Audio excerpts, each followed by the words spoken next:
I am the Tofu Golem. Please enjoy the video. You start by cutting power at the breaker and confirming 0 voltage with a non-contact tester. This is non-negotiable. Once done, set your ladder and lay out insulated screwdrivers, replacement connector pins, and a voltmeter within reach so you don't hunt mid-job.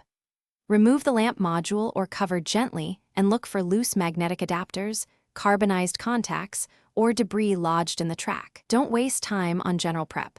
Verify power and expose the connection so you can diagnose the fault immediately.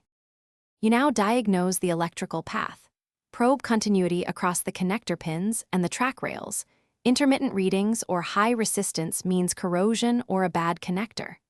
Once identified, clean the rails and pins with 90% plus isopropyl and a soft brush to remove oxidation, and carefully reshape any bent copper fingers using needle nose pliers for solid contact.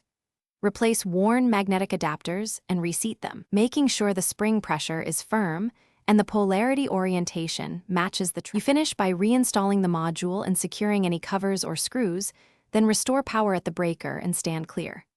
Observe the lamp for steady illumination, correct dimming response, and absence of flicker or excess heat. If anything feels wrong, cut power and measure voltage at the connector to confirm proper supply. If problems persist after swapping the adapter and cleaning contacts, test another track section to isolate the fault. If it points to fixed wiring, call a licensed electrician rather than forcing a repair.